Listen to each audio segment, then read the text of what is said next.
থাকতে পারে না। তার এক্সেসিভ হচ্ছে সোয়েটিং হয়, ঠিক আছে? And inability to tolerate heat, মানে গরম সহ্যই করতে পারে না। তো এটাও খুব একটা ডেঞ্জার সাইন। দেন আরো একটা সমস্যা হচ্ছে যে anxiety and irritability.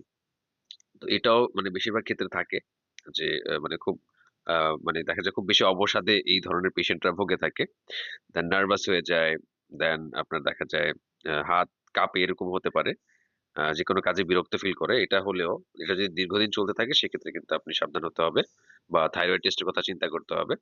Then most importantly যেটা হচ্ছে যে আপনার হার্ট বিটটা খুব দ্রুত হবে। এটা অলমোস্ট আপনার 100 মানে বিপিএম বিপিএম এর উপরে চলে যাবে, 100-র উপরে চলে যাবে, ঠিক আছে? তো আপনি এটা কিভাবে টেস্ট করবেন, সেই ক্ষেত্রে আপনি ইউটিউব থেকে ভিডিও দেখে নিতে পারেন বা আমি একটা ভিডিও করে দেবো। আপনার যদি পালস অক্সিমিটার থাকে বাড়িতে সেক্ষেত্রে আপনি তো মাপতেই পারবেন, বা ডিজিটাল ব্লাড প্রেশার মনিটর এই মেশিন গুলো থাকলে কিন্তু আপনারা এটা পরিমাপ করতে পারবেন খুব সহজেই। আর না হলে এমনিতেও ম্যানুয়ালি আপনি ইয়ে করতে পারবেন। আমি দেখাবো এটা অন্য একটা ভিডিওতে।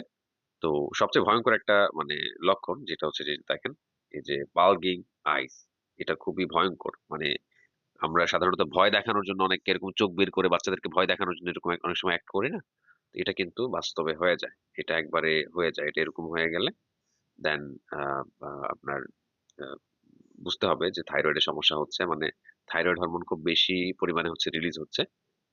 এটা খুবই মানে দেখতে খুব খারাপ লাগে, খুব ভয়ঙ্কর লাগে বিষয়টা, ঠিক আছে? তো এই ধরনের সমস্যা যাদের হচ্ছে ভিজিবল তারা কিন্তু দেরি করবে না কোনোভাবেই। দেন আরো একটা বিষয় হচ্ছে যে মানে ইনফ্রিকুয়েন্ট বা ফ্রিকোয়েন্ট হচ্ছে বল মুভমেন্ট, মানে দ্রুত আপনার দেখা যায় হজম হয়ে যায় খাবারগুলো, এরকম সমস্যা হতে পারে।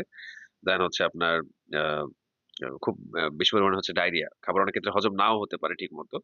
মানে ডাইজেস্টিভ মানে ট্র্যাক্টে আপনার সমস্যা থাকবে, পাশাপাশি খুব বেশি পাতলা পায়খানা আপনার হবে, ঠিক আছে? এটাও গেল একটা। দেন আর একটা হচ্ছে যে লাইট পিরিয়ড, মানে অনেকের ক্ষেত্রে আপনার মাসিক একবারে খুব কম পরিমাণে হয়, একদম কম। মানে অনেকদিন পরে হচ্ছে, এটা তো একটা ব্যাপার। দেন আপনার খুব কম পরিমাণে হয়, আবার অনেকের ক্ষেত্রে একবারে বন্ধ হয়ে যায়। এটাও মানে খুব অ্যাবনর্মাল। তো এখন আসি যে মানে চুলের যে ব্যাপারটা, চুল এর ক্ষেত্রে কি হবে? হাইপার থাইরয়েডিজম হলো আপনার দেখা যায় চুল পড়বে, চুলের সমস্যা হবে। দেন হাইপোথাইরয়েডিজম হলে কিন্তু আপনার চুল পড়া বেড়ে যেতে পারে। তো একটু লক্ষণগত পার্থক্য আছে। যেমন হাইপারের ক্ষেত্রে মানে এটার ক্ষেত্রে হয় কি, মানে চুল অনেক বেশি নরম হয়ে যায় এবং অনেক পাতলা এবং চিকন হয়ে যায়, সিল্কি হয়ে যায় একবারে। ধরেন আপনার চুল আগে মোটা ছিল, আপনি বলেন, অনেকেই বলেন যে আগে তো অনেক মোটা ছিল আমার গোড়া, কিন্তু রিসেন্ট হচ্ছে খুব চিকন হয়ে গেছে। তো এটা কিন্তু আপনার এই যে হাইপার থাইরয়েডিজমের কারণে হতে পারে। দেন হচ্ছে পুরো মাথার চুল আপনার পাতলা হয়ে যাবে।